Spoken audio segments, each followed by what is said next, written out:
My name is Clara Finch. I'm in my late 30s, and for most of my adult life, I've been known as the calm one, the reasonable one, the woman who doesn't raise her voice, doesn't interrupt, doesn't make things uncomfortable. I'm a wife, a professional, and someone who has always believed that listening carefully was a form of respect. People tend to underestimate me because I'm composed, because I don't rush to defend myself, because I pause before I speak. There's an assumption that if someone isn't visibly emotional, then what they feel must not run very deep. If they don't fight for space, they must not need it. I used to accept that assumption without questioning it. This story isn't about drama. It isn't about revenge, exposure, or proving someone wrong. It's about honesty, the kind that unfolds slowly without theatrics. It's about a marriage, a counseling room, and a moment that didn't look dramatic on the outside, but quietly rearranged everything on the inside. The title might sound confrontational, but what happened wasn't loud. My husband dismissed my feelings during a marriage counseling session. Not angrily, not cruelly, just casually, as if what I was saying didn't quite qualify as real. And what surprised me most wasn't his response. It was how familiar that feeling was, how practiced I had become at absorbing it. What followed was not an argument. There was no scene, no ultimatum, no sudden empowerment montage. Instead, there was clarity. Healing began the moment I stopped shrinking. Not when I became louder, but when I stopped editing myself to be easier to live with.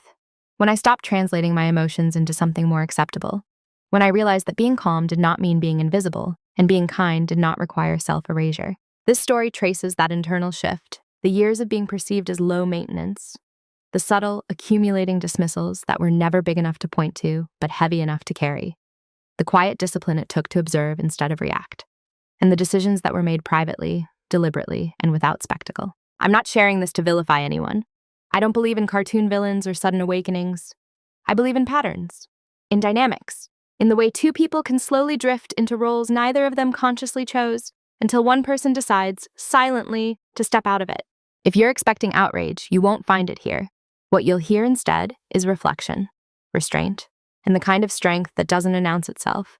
I'm telling this story for anyone who has ever been described as easygoing when what they really were was accommodating.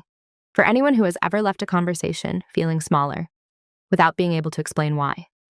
For anyone who has ever wondered when patience stops being a virtue and starts becoming a cost. So before we go any further, let me ask you, gently, have you ever stayed quiet not because you had nothing to say, but because you learned it was safer that way? To most people in my life, I was the steady one. If you asked my friends to describe me, they'd say I was grounded, practical, someone who didn't overreact.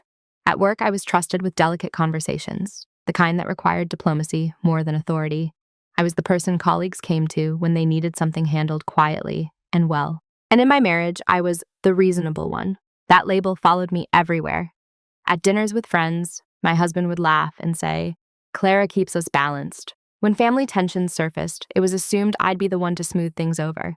If there was a disagreement, eyes would turn to me. Not because I was expected to be heard, but because I was expected to understand. I understood everyone. I understood when he was stressed from work. I understood when he forgot things I had mentioned more than once.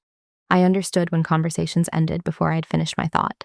Understanding became my role, not my choice. What no one seemed to notice was how invisible that made me feel. I wasn't mistreated in obvious ways. There were no insults, no raised voices, no public disrespect. That's what made it difficult to name. Everything looked fine from the outside. If anything, I appeared fortunate. A calm marriage, a stable life, a partner who wasn't cruel. But invisibility doesn't require cruelty. It only requires repetition. Over time, I learned how to speak in a way that wouldn't disrupt the atmosphere. I softened statements before they left my mouth. I framed feelings as observations, then as questions, then sometimes not at all. I watched how quickly conversations moved on if I didn't insist on staying in them. And I didn't insist, not because I didn't care, but because caring openly seemed to complicate things. When people talk about being low maintenance, they often mean someone who doesn't ask for much. What they don't talk about is how much that person is usually managing internally. How much goes unexpressed to keep things running smoothly. I became very good at that. In group settings, I'd listen while others spoke over one another. I waited for pauses that never quite came. If my husband summarized a situation and missed something important to me, I'd tell myself it wasn't worth correcting. If he interpreted my silence as agreement, I let it happen. I told myself this was maturity. What I didn't realize was that I was slowly being assigned a role, not through intention, but through habit. I was the emotional buffer, the translator, the one who made things easier for everyone else by making myself smaller. And the dangerous thing about that role is that it's rewarded. People thanked me for being so understanding. They admired how calm I stayed. They praised my patience without ever asking what it cost. The less I took up space, the more comfortable everyone else seemed. So I learned to disappear politely. I didn't feel angry. Not at first. Anger requires the belief that something unfair is happening. I believed this was just how relationships worked. Someone had to yield. Someone had to be flexible. And I'd always been good at bending without breaking. Or so I thought. Looking back, I can see how clearly I was defined by what I didn't demand. I was the wife who didn't push, the woman who didn't need reassurance, the partner who would adjust. And once people get used to you being that person, they stop checking whether you're okay with it. They stop listening as closely.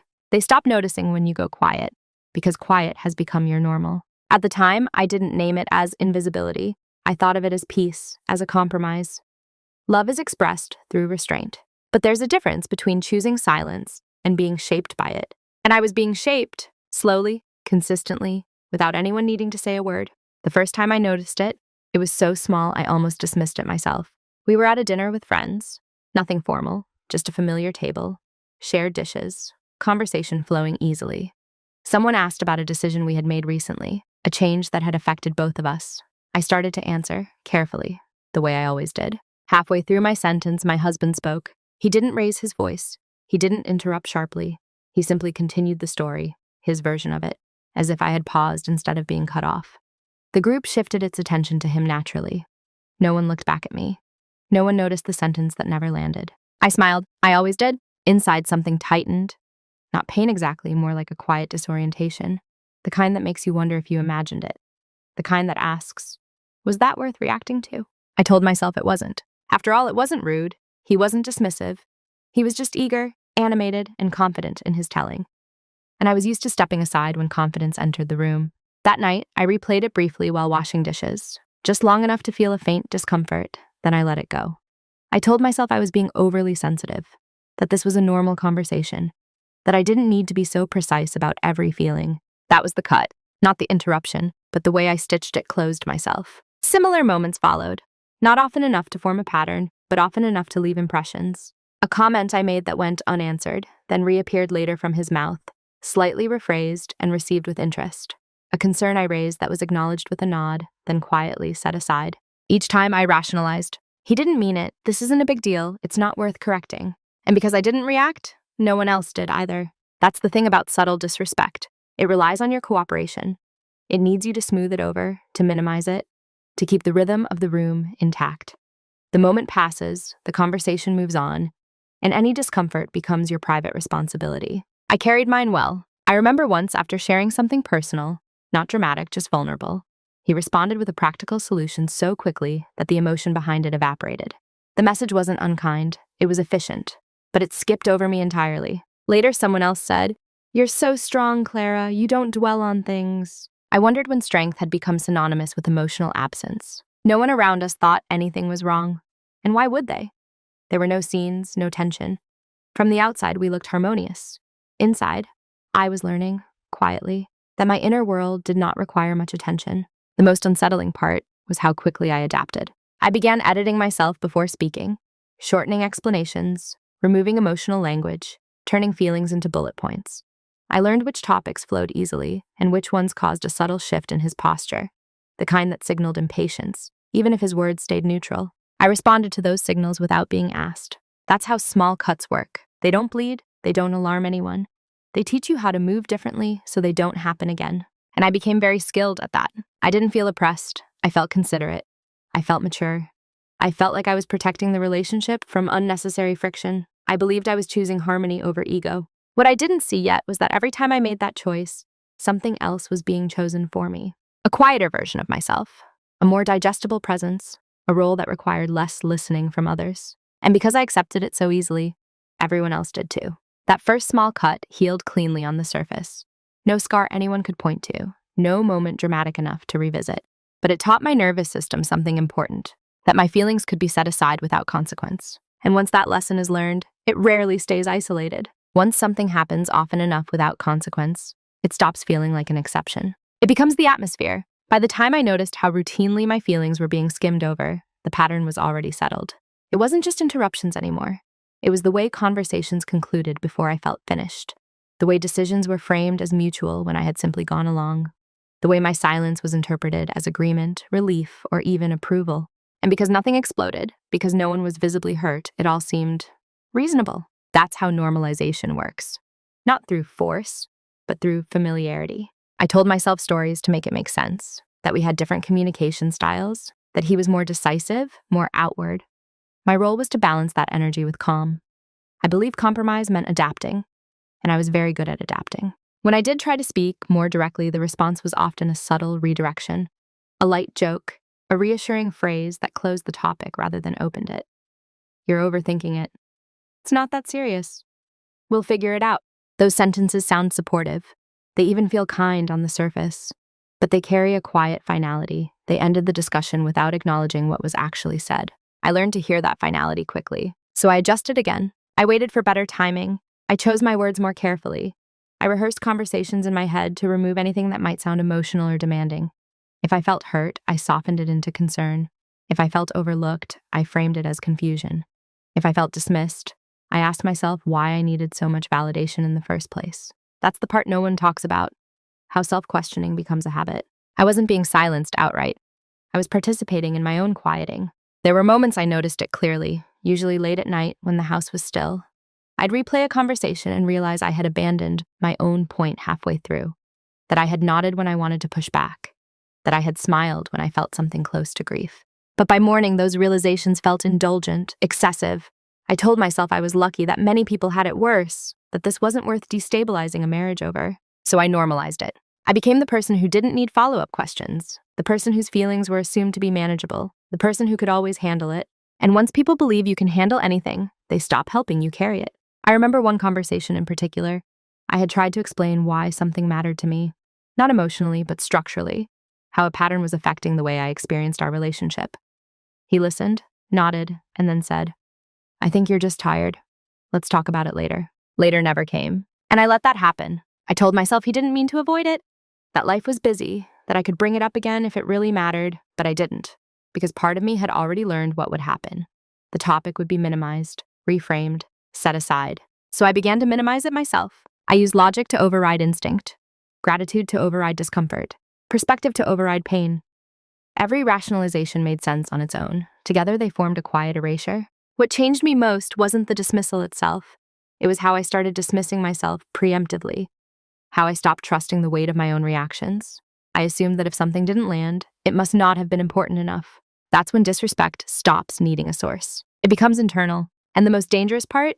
It feels like maturity, like emotional intelligence, like choosing peace. But peace that requires you to disappear is not peace. It's containment. I didn't know that yet. I just knew that speaking felt heavier than staying quiet, that asking for space felt more disruptive than shrinking into it, that my role as the reasonable one came with unspoken expectations I was expected to uphold. So I upheld them. I stayed calm. I stayed flexible. I stayed quiet when it was easier than being understood. And because I did it so consistently, it stopped being noticed. That's the final stage of normalization, when your absence feels natural, even to you. By then, I wasn't asking whether my feelings mattered. I was asking whether they were worth mentioning at all. Roles in relationships are rarely assigned out loud. No one sits you down and says, "You will be the one who adapts. You will be the one who absorbs." They form quietly, through repetition, through what is rewarded and what is ignored. By the time I became aware of my role, I had been performing it for years. I was the one who remembered birthdays, schedules, and emotional undercurrents. The one who noticed when something was off and adjusted accordingly. If plans changed, I recalibrated. If tension appeared, I softened it. If something needed to be said delicately, it was assumed I would handle it. Reliable, useful, invisible. That was the shape I fit into. In our marriage, this role came with a kind of praise that felt hollow if you examined it too closely. "You're so easy to be with. You don't make things complicated. I never have to worry about you." At first, I wore those words like proof of love. Later, I realized they were proof of expectation. Because once someone believes you will always adjust, they stop adjusting themselves. Once someone trusts that you'll carry the emotional weight, they stop checking how heavy it's become. I noticed it most clearly in conflict, or what passed for conflict between us. Disagreements were brief, efficient, and almost always resolved in ways that preserved forward motion. If something lingered emotionally, It lingered inside me. I became the container. If I expressed discomfort, it was met with logic.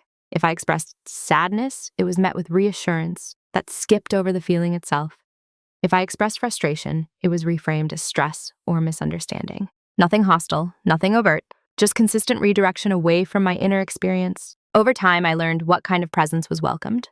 Calm, concise, non-confrontational.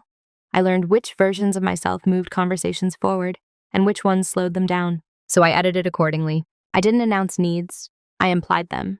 I didn't state boundaries. I hoped they'd be inferred. I didn't ask for a repair. I adjusted my expectations. That was my role, to keep things running smoothly by needing less. And the unsettling truth is that I was good at it. I took pride in my emotional discipline, in my ability to self-regulate, in how rarely I needed reassurance. I told myself this was a strength, that I was secure enough not to demand constant validation. But security doesn't require disappearance. Looking back, I can see how the role became self-reinforcing. The less I asked for, the less was offered. The less was offered, the more I adapted. It was a closed loop, quiet and efficient. And no one questioned it. Not friends, not family, not even me. From the outside, our marriage looked stable. Inside it was asymmetrical. One person took up space naturally. The other learned to orbit around it. I wasn't unhappy in an obvious way. That's what made it so confusing. I functioned, I succeeded, I smiled, but there was a dullness to my own presence, a sense that I was always slightly removed from myself. I told myself this was adulthood, that this was what a long-term partnership required, that passion softened into practicality and individuality into compromise. But compromise implies mutual movement. What I was doing was accommodation. And accommodation, when it becomes one-sided, turns into erasure. Not all at once, but slowly enough that you don't notice what's missing until you can't find yourself in the mirror anymore. I didn't resent my husband. I didn't blame him. I understood how the role had formed, how my reliability had made things easier, how my silence had signaled consent.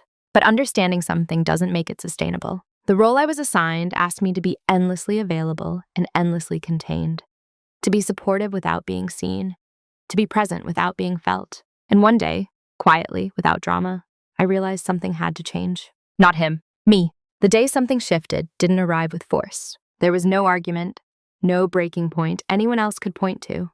If you had been watching from the outside, you wouldn't have noticed anything different at all. That's what made it so definitive. It was an ordinary afternoon, the kind that blends into memory because nothing unusual happens. I was sitting alone in the living room, a half-finished cup of tea cooling on the table, light moving slowly across the floor. I had just come back from work, my mind still crowded with other people's needs, other people's conversations. And for once, there was no one asking anything of me. In that quiet, a thought surfaced, not urgently, not emotionally, just clearly. I don't feel like I exist here. Not dramatically, not painfully, just factually. I wasn't sad in that moment. I wasn't angry. I felt something closer to distance, the kind you feel when you've been watching your own life from a few steps back without realizing it. I tried to argue with the thought. I listed evidence against it. A stable marriage, shared routines, plans for the future, all the things that should have made the statement untrue. But none of them touched the feeling, because the feeling wasn't about safety or stability. It was about presence. I realized I had been experiencing my marriage as a role I performed well, not a place I fully inhabited. I showed up, I contributed, I maintained, but I didn't arrive as myself. That recognition didn't scare me. It grounded me. For the first time in a long while, I didn't rush to fix the discomfort. I didn't minimize it. I didn't translate it into something more palatable. I just let it exist without explaining it away. And something inside me settled. That was the shift. Not toward confrontation, not toward escape, but toward honesty, internal honesty. I began to notice my impulses differently. When I wanted to speak and chose not to, I noticed the choice. When I softened a thought, I paused to ask why. When I felt dismissed, I stopped telling myself it didn't matter. I haven't changed my behavior yet. Outwardly, everything looked the same. I was still calm, still accommodating, still composed. But internally, I was no longer disappearing automatically. There's a subtle difference between silence as habit and silence as choice. I had crossed that line. I remember one evening shortly after. My husband was talking about a decision he was leaning toward, one that affected both of us. I felt the familiar urge to nod along, to absorb it, to adjust later. And then I didn't. I didn't interrupt. I didn't argue. I simply noticed the impulse and let it pass without acting on it. I stayed present with my own reaction instead of managing his. That was new. What surprised me most was how calm it felt. There was no adrenaline, no fear, just a quiet alignment. like standing fully in my own body for the first time in years. I didn't need to announce anything. I didn't need to explain myself. The shift was not for him to witness. It was for me. From that day on, I stopped measuring my feelings by how disruptive they might be. I stopped asking whether they were worth it. I started treating them as information instead of an inconvenience. That didn't make me louder. It made it clearer. And clarity, I would learn, is far more destabilizing to an unbalanced dynamic than emotion ever is. I began to understand something important. I wasn't asking for too much before. I was asking in a system that benefited from me asking less. The realization didn't come with bitterness. It came with resolve. Not the kind that demands immediate change, but the kind that commits to seeing things as they are without flinching. That was the day something shifted. Not in my marriage, in my posture toward myself. And once that posture changes, everything else becomes negotiable. After that shift, silence no longer happened to me. I chose it. That distinction changed everything. Before, my quiet had been automatic, a reflex shaped by years of smoothing, adapting, and staying ahead of discomfort. Now, when I didn't speak, it was intentional. I was listening not just to him, but to myself. I was gathering information, watching patterns with clarity instead of emotion. And the most revealing part? No one noticed the difference. From the outside, I looked exactly the same, still calm, still agreeable, still the woman who didn't escalate. The absence of immediate resistance was interpreted as compliance, just as it always had been. But internally, I was no longer complying. I began to notice how quickly decisions were made when I didn't intervene, how often my silence was taken as endorsement, how rarely anyone checked in to confirm what I thought or felt. It wasn't malicious, it was efficient. And efficiency thrives when there's no friction. So I let the process continue, not out of fear, but out of observation. I wanted to see how much of the dynamic depended on my self-editing, how much of the balance relied on my willingness to absorb. The answer was almost all of it. When I didn't fill conversational gaps, they closed without me. When I didn't soften outcomes, they landed harder, just not on me. When I didn't manage emotions in the room, discomfort surfaced briefly, then was redirected elsewhere. I learned that my emotional labor had been functioning as a buffer, not just for my husband, but for everyone around us. And once I stopped buffering, the structure of things began to show. I didn't become cold. I didn't withdraw affection. I remained present, engaged, and attentive. But I stopped offering premature reassurance. I stopped translating my reactions into something easier to digest. I stopped rescuing conversations from their natural consequences. And because I wasn't announcing this change, it was misread. Silence, when it has always meant accommodation, is assumed to still mean accommodation. That misunderstanding gave me space. I listened more than ever, not in the performative way I had before, but in a grounded, anchored way. I heard what was said and what wasn't. I noticed which topics were revisited and which were allowed to dissolve. I saw how quickly things moved on when I didn't insist on being included. And instead of stepping in, I took notes, mentally at first, then more deliberately. This wasn't manipulation, it was clarity. I needed to understand the full shape of the dynamic before deciding what to do with it. I needed to know whether there was room for recalibration, or whether the structure itself depended on my invisibility. Silence gave me that information. What surprised me most was how peaceful it felt. I had expected tension, guilt, maybe even anxiety. Instead, there was relief. Not from disengagement, but from alignment. I was no longer betraying my own awareness in the name of harmony. Others mistook that peace for passivity. They assumed I was fine, that nothing had changed, that the system was still intact. And in a way, it was externally. Internally, I was positioning myself. I began to see silence not as absence, but as presence without performance. A way of being fully there without carrying what wasn't mine. A way of letting reality reveal itself without interference. This was when I understood something essential. Dynamics don't change because you explain yourself better. They change when you stop playing the role that sustains them. I didn't need to confront anyone yet. I didn't need to justify my awareness. I was no longer trying to be understood. I was trying to understand. And that shift, from pleading to observing, is where quiet dominance begins. Not dominance over another person. Dominance over your own participation. Silence became my choice. Observation became my power. And for the first time, the future felt open. Not because I knew what would happen, but because I knew I would no longer disappear inside it. What they never noticed was how much I was learning, because I was still calm, still present, still participating in the visible rhythms of our life. Nothing about my demeanor suggested preparation. There were no late-night phone calls, no sudden secrecy, no emotional withdrawal that might have raised suspicion. That's the thing about quiet people when they stop shrinking. They don't announce the shift, they become precise. I began paying attention to details I had once overlooked, not out of ignorance, but out of generosity. patterns in conversation, patterns in decision-making, patterns in whose comfort mattered most when priorities conflicted. I noticed how often my needs were acknowledged verbally, but not structurally. How frequently phrases like, of course, and as is, that makes sense, were used as conclusions rather than openings. An agreement was assumed the moment I stopped pressing. None of this was new. What was new was that I was no longer excusing it. I started documenting, not obsessively, not emotionally, just clearly. Dates, decisions, promises made casually and never revisited. Moments where something important to me was postponed indefinitely in the name of practicality. Not to build a case against anyone, but to build a record for myself. When you've spent years doubting your own perception, documentation becomes grounding. It turns intuition into evidence. It keeps you from gaslighting yourself when things are later reframed. I also began learning quietly. I read about communication dynamics, not to diagnose, but to understand, about how certain roles form in long-term relationships, about emotional labor and how it's often invisible to the person benefiting from it, about what happens when one partner is rewarded for being easy. Nothing I learned shocked me, but it validated something I had felt for a long time without naming. The system worked because I made it work. I also took stock of my independence, not emotionally, but practically.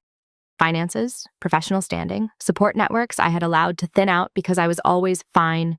I reconnected without explanation, reinvested without announcement. Again, no drama, just positioning. At home, I stayed the same on the surface. I didn't challenge small things. I didn't correct the interpretations. I didn't rush to clarify misunderstandings that benefited someone else. And the response was exactly what I expected. Nothing. The absence of resistance was interpreted as stability, the lack of complaint as satisfaction, the calm as consent. No one noticed that I had stopped offering reassurance before it was requested, that I no longer fill silence with comfort, that I didn't rescue conversations from their own incompleteness. No one noticed because they had never been required to. This wasn't about punishing anyone. It was about seeing how much of my presence had been compensatory and what happened when that compensation stopped. I noticed, for example, how quickly discussions ended when I didn't extend them, how plans defaulted to convenience when I didn't advocate otherwise, how my emotional availability had once functioned as a lubricant, smoothing over friction before it ever reached the surface. Without that lubrication, things didn't break. They simply revealed their shape, and the shape was asymmetrical. I also noticed something else, something quieter, but more important. I felt steady, not detached, not numb, steady. My sense of self was no longer tied to whether I was being understood in the moment. I didn't need immediate validation to trust my own experience. I wasn't waiting for permission to matter. That internal shift made everything else clearer. I realized that if I chose to speak honestly, fully honestly, it would change the dynamic irrevocably. And once that door opened, there would be no returning to the old role. So I didn't rush it. Timing matters when you're no longer reacting. What they never noticed was that I was no longer deciding whether to change things. I was deciding how, and that decision required patience, precision, and a level of self-respect that didn't need to be witnessed to be real. By the time they sensed something was different, the groundwork would already be laid. Not for confrontation, for clarity. And clarity, once established, doesn't negotiate with denial. The private reveal didn't come as a shock. There was no gasp, no moment of disbelief, no surge of adrenaline. When the truth finally settled into place, it felt almost inevitable, like something I had already known in fragments, now assembled into a complete picture. It happened quietly one evening when I was reviewing my notes. Not because I was searching for proof, but because I wanted coherence. I wanted to see the pattern whole, without minimizing it or dramatizing it. And there it was. What I realized was not that my husband was intentionally dismissive, or cruel, or malicious. The reveal was more uncomfortable than that. The dynamic worked for him exactly as it was. Not because he had designed it that way, but because it required no effort on his part to maintain. My emotional containment made his life simpler. My flexibility absorbed friction before it ever reached him. My silence meant continuity. The system was efficient, and efficiency has no incentive to change itself. That was the moment of clarity. I understood that my feelings were not being dismissed because they were unclear or poorly communicated. They were being dismissed because the structure of our relationship did not require him to engage with them deeply. There were no consequences for not doing so. I had been asking for empathy inside a system optimized for convenience. That realization didn't hurt the way I thought it might. It didn't collapse me. It didn't turn into anger. It felt clean, precise. It told me exactly what I needed to know. I stopped wondering whether I was too sensitive. I stopped questioning whether I had explained myself well enough. I stopped hoping that the right phrasing would suddenly change everything. Because the issue was not language, it was leverage. And I don't mean leverage in a manipulative sense. I mean the quiet truth that dynamics only rebalance when both people are required to participate differently. I realized then that honesty alone would not be enough. Vulnerability alone would not be enough. Even courage alone would not be enough. Without structural change, honesty would simply be absorbed and neutralized, the way it always had been. This was the private reveal. I could tell the truth perfectly and still be unheard. And that meant the decision ahead of me was not about whether to speak. It was about when and from what position. I didn't feel triumphant. There was no sense of winning, just a grounded understanding of reality as it was, not as I had hoped it might be. I also saw something else clearly for the first time. I was no longer afraid of losing the role I had been assigned. That role had protected the relationship, but it had cost me myself. And once you see that cost clearly, continuing to pay it becomes impossible. So I sat with the truth. I didn't confront him that night. I didn't hint. I didn't withdraw affection or provoke conversation. There was nothing to act out. The reveal was mine alone. And in that privacy, I felt something I hadn't felt in a long time. Choice. Real choice. Not the illusion of choice inside a fixed system, but the kind that comes from understanding where the boundaries actually are. I knew then that whatever happened next would be irreversible, not because of drama, but because awareness doesn't unlearn itself. Once you see the mechanics, you can't go back to pretending they aren't there. The private reveal didn't tell me what to do. It told me what was no longer acceptable. And that was enough. From that moment on, every decision I made would be informed by clarity instead of hope, by self-respect instead of accommodation, by reality instead of fantasy. I didn't need anyone else to see it yet. I just needed to honor it. And I did. Once the truth was clear, the question was no longer what was happening. It was what I was willing to live with now that I see it. That was the decision point. It didn't arrive with urgency. There was no ticking clock, no external pressure forcing my hand. In fact, nothing around me had changed at all. Our routines continued. Conversations flowed as they always had. From the outside, the marriage looked stable, even comfortable. But internally, I was standing at a threshold. I began to map my options carefully. Not emotionally, but realistically. I wasn't choosing between good and bad. I was choosing between different kinds of costs. One option was to speak, fully, plainly, without softening, and see whether the structure could adapt. That path carried risk, not of conflict, but of exposure, of discovering that clarity would be acknowledged verbally, but resisted behaviorally, of being reassured without being met. Another option was to remain, but only by shrinking again, to return to the role with full awareness of what it required. That option was available to me. I could have chosen comfort. I could have chosen continuity. The third option was more radical, not an action, but an implication. To begin disentangling myself from a dynamic that required my self-erasure. Slowly, responsibly, without spectacle. Each option demanded something different from me. What made the decision difficult wasn't fear, it was honesty. Because I knew that once I spoke without minimizing myself, I would no longer be able to unsee the response. And once I saw it, I would have to act accordingly. I would not be able to reinterpret it kindly or blame myself for expecting too much. There would be no return to ambiguity. That was the irreversible part. I didn't rush the decision. I gave myself time, not to hesitate, but to listen. To notice how my body responded to each imagined future, how my breath changed, where tension settled. When I imagined staying as I was, my chest felt tight, constricted. Not dramatic, just smaller. When I imagined speaking honestly without preparation, I felt exposed, raw, like offering something precious into a system that had never learned how to hold it. But when I imagined preparing quietly, aligning my life so that my truth would not leave me unmoored, I felt steady. That steadiness told me everything. I chose the irreversible path, not because it was extreme, but because it was honest. Irreversible doesn't mean destructive, it means conscious. It means you don't build your future on denial. From that moment on, I stopped negotiating with the idea that my needs were optional. I stopped imagining outcomes that required me to disappear. I committed to a version of myself that would remain intact regardless of how others responded.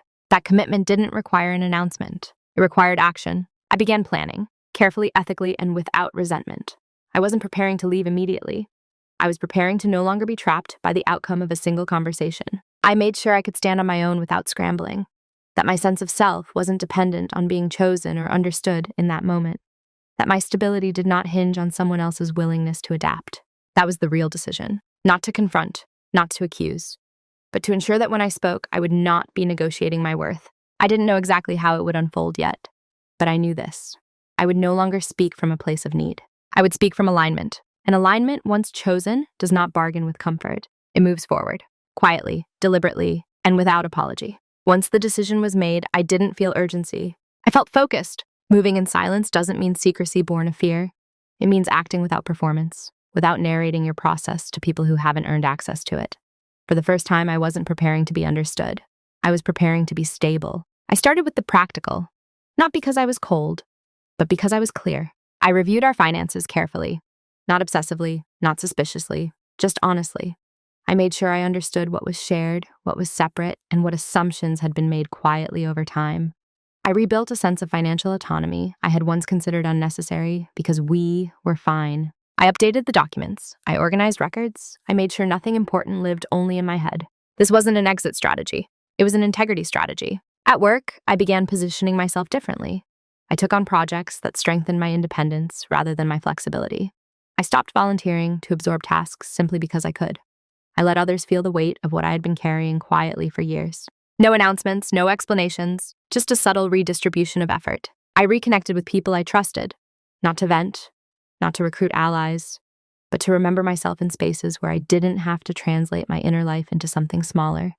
Conversations where my pauses weren't rushed, where my words weren't redirected. Those moments recalibrated me. At home, everything looked the same. I was still kind, still engaged, still present, but I no longer preemptively softened reality. If something felt unresolved, I didn't rush to tidy it. If a conversation ended abruptly, I let it end. And that absence of emotional cleanup went unnoticed, which told me exactly how much of it I had been doing. There were moments when I could have spoken up, small openings where my old self would have gently corrected, clarified, and reassured. I let them pass, not out of resentment, but out of respect for myself, because I knew that speaking before the foundation was solid would only return me to negotiation mode, to over-explaining. I hope my honesty will be enough on its own. This time, honesty would arrive supported. What surprised me most during this phase was how calm I felt. There was no buildup of anger, no sense of duplicity. I wasn't pretending. I was preparing. Silence in this phase wasn't withdrawal. It was containment, a way of holding my truth steady until it could be expressed without distortion. Others mistook it for the same old Clara. They assumed I was still adjusting, still accommodating, still fine, and I let them. Because clarity doesn't need witnesses while it's forming. I also learned something important during this time. People rarely notice when you stop giving what they never realized you were providing. They only notice when it's gone. I wasn't there yet, but I could feel the shift coming. Moving in silence allowed me to see myself differently, not as someone waiting for permission to speak, but as someone choosing the conditions under which she would. That distinction changed my posture completely. I wasn't rehearsing a confrontation, I wasn't collecting ammunition, I was simply ensuring that when the truth entered the room, it wouldn't be carrying desperation with it. I didn't need the outcome to go a certain way anymore. I needed myself to remain intact regardless of how it went. And that's what moving in silence gave me. Stability before expression, grounding before truth, strength that didn't need to be displayed to be real. By the time anyone sensed that something was different, the shift would already be irreversible because it had already happened where it mattered most. Inside me, the consequences didn't arrive with conflict. They arrived with an absence. At first, it was subtle, so subtle that no one could point to a specific moment and say, "This is when things changed." But I felt it, the shift in tone, the slight disorientation when things didn't flow as smoothly as they used to, because I was no longer smoothing them. Small things began to falter. Plans felt less coordinated. Conversations ended with loose threads. Decisions that once seemed effortless now carried a faint friction, like a door that didn't close all the way. And for the first time, I didn't step in to fix it. This wasn't punishment, it was gravity. When you stop compensating for an imbalance, the imbalance becomes visible. My husband began to sense it, not consciously at first. He couldn't have named what was wrong. He just felt that something was off. That ease he had come to expect wasn't as reliable. That reassurance didn't arrive on schedule. He asked casually, "Is everything okay?" And I answered honestly, but incompletely, "Yes," because everything was okay inside me. What he meant, I realized, was, "Are you still absorbing what you used to absorb?" I didn't volunteer information. I didn't expand the question into a conversation. I let the moment pass. And that was the first real consequence. Not anger, uncertainty. He began to notice that I wasn't filling the silence anymore. That was when something ended awkwardly. It stayed ended. That was when decisions were made quickly. They weren't quietly recalibrated later to include me. Life didn't fall apart. It simply stopped being optimized for one person's comfort. There were moments when he circled back, revisiting topics that had been left unresolved, not because he suddenly understood their importance, but because he could feel their weight now. Without my emotional buffering, that weight had nowhere else to go. He wasn't panicked yet. He was confused. Confusion is often the first response when a dynamic shifts without explanation, when expectations are disrupted but not confronted, when the role someone relies on quietly stops being performed. Friends noticed it too, not in dramatic ways, but in the absence of my usual availability. I didn't rush to mediate. I didn't follow up to make sure everyone felt comfortable. I didn't overfunction. No one accused me of changing. They just began to feel the difference. And that difference created a kind of vacuum, one I had always filled without being asked. What struck me most during this phase was how calm I remained. There was no satisfaction in watching others struggle with the absence of my labor. No sense of triumph, just observation. This was not revenge. This was reality asserting itself. I also noticed something else, something more personal. I felt lighter, not because things were easier, but because I was no longer carrying what wasn't mine. I slept better. I breathed more deeply. My thoughts felt clearer, less cluttered by unspoken adjustments. The external discomfort was real. The internal relief was greater. My husband began to ask more questions, gently at first. "You seem distant. You've been quiet lately. Did I do something?" I listened, and for the first time, I didn't rush to reassure him before understanding what he was actually asking. What he was asking, I realized, wasn't about connection. It was about restoration. Restoration of the old dynamic. The one where my steadiness compensated for his inattentiveness, where my silence preserved ease. I didn't offer that restoration. Instead, I stayed present, calm, attentive, but unchanged. And that, more than any argument, began to unsettle him. Because when the consequences begin without drama, there's no villain to blame, no explosion to point to, just a gradual realization that something essential has shifted and that it may not be reversible. Not because of anger, but because of awareness. And awareness, once it changes behavior, leaves a mark that can't be unseen. By the time the urgency appeared, the window had already narrowed. That's the quiet tragedy of delayed awareness. It doesn't announce itself when there's still room to move. It arrives only after enough has shifted internally that returning to the old shape is no longer possible. My husband began trying to fix things, not clumsily, not desperately. In fact, he did it the same way he had always approached problems, logically, efficiently, with a renewed attentiveness that might have worked once. He asked more questions, he listened longer, he made space in conversations that had previously closed too quickly. He even referenced things I had said weeks earlier, proof, perhaps, that he was paying attention now. If this had happened earlier, I might have felt relieved. Instead, I felt clear because what he was responding to wasn't my feelings. It was the disruption of the system, the absence of ease, the sense that something once reliable was no longer functioning as expected. And I understood why. From his perspective, the relationship had not been broken. It had simply changed behaviorally without explanation. So his instinct was to restore balance, not by re-examining the foundation, but by adjusting the surface. He was trying to fix the symptoms. What he didn't yet see was that the cause was no longer negotiable. I could feel his confusion deepen. The familiar reassurance strategies no longer worked. When he said, "We're fine," it didn't land. When he said, "I didn't realize you felt that way," it didn't soften anything. Not because I was closed, but because I had already opened, privately, and decided what I would no longer accept.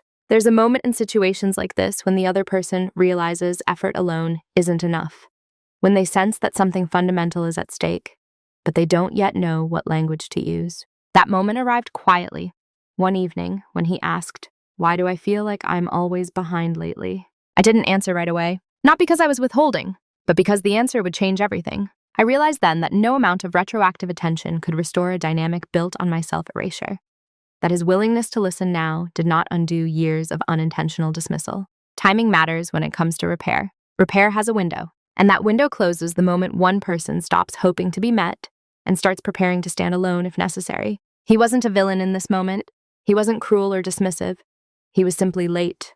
Late to the awareness that my presence had never been automatic, that it had been sustained through effort he never had to see. And lateness, in emotional terms, carries a cost. I watched him struggle to recalibrate, to understand why his attempts felt insufficient, why reassurance no longer soothed, why listening now didn't feel like a connection. From his side, it must have felt unfair. From mine, it felt honest. Because I wasn't rejecting him. I was no longer abandoning myself. That's the part people misunderstand. When someone stops shrinking, it can look like withdrawal, like coldness, like punishment. But it isn't. It's the end of negotiation with denial. I could see his regret forming. Not dramatic, not loud. Just a dawning realization that something had been taken for granted. That attentiveness offered too late doesn't feel like care. It feels like a response. And response is not the same as presence. By the time he wanted to fix it, I no longer needed fixing. I needed alignment. And alignment doesn't rush. It doesn't bargain. It doesn't return to old patterns for the sake of comfort. It moves forward, calmly, clearly, without resentment. This was the moment it became too late. Not because I was unforgiving, but because I was finally whole. The conversation happened on an ordinary evening. No build-up, no dramatic lead-in, just the quiet sense that it was time. Not because of tension, but because clarity no longer needed protection. We were sitting across from each other, the space between us neutral. I wasn't rehearsing. I was embracing myself. I felt grounded in a way that didn't require control. He asked carefully, "Can we talk?"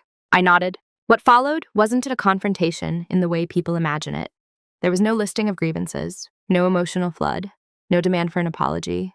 I didn't raise my voice. I didn't try to persuade. I spoke plainly. I told him that for the long time I had felt unheard, not in moments of conflict, but in the quiet, everyday ways that matter more. That my feelings had often been acknowledged verbally, but not engaged with structurally. Over time, I had learned to make myself smaller so things would run smoothly. I didn't accuse him of intent. I described the impact. That distinction mattered. He listened, really listened, in a way I hadn't seen before. But I wasn't watching for it anymore. I wasn't measuring whether this time would be different. I was simply telling the truth, without cushioning it for reception. I told him about the counseling session, the moment when my feelings were dismissed so casually that something inside me stopped trying to translate itself. I said that was when I realized healing would not come from explaining myself better, but from stopping the habit of shrinking. I didn't ask him to change. I told him what had already changed, that I no longer adjusted automatically, that I no longer absorbed silence as agreement, that I no longer negotiated my inner life for ease. He asked questions, slower now, more deliberate. He wanted examples. He wanted to understand how long this had been happening. I answered, but I didn't overeducate. This wasn't a lecture. It was a boundary. At one point, he said quietly, "I didn't know." And I believed him, but I also said just as quietly, "Not knowing doesn't mean it wasn't happening."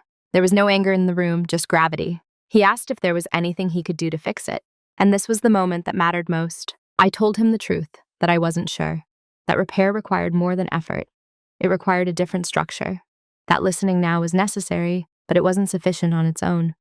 That trust doesn't rebuild on promises, but on sustained presence over time. I wasn't closing the door. I was no longer holding it open for him. That distinction shifted everything.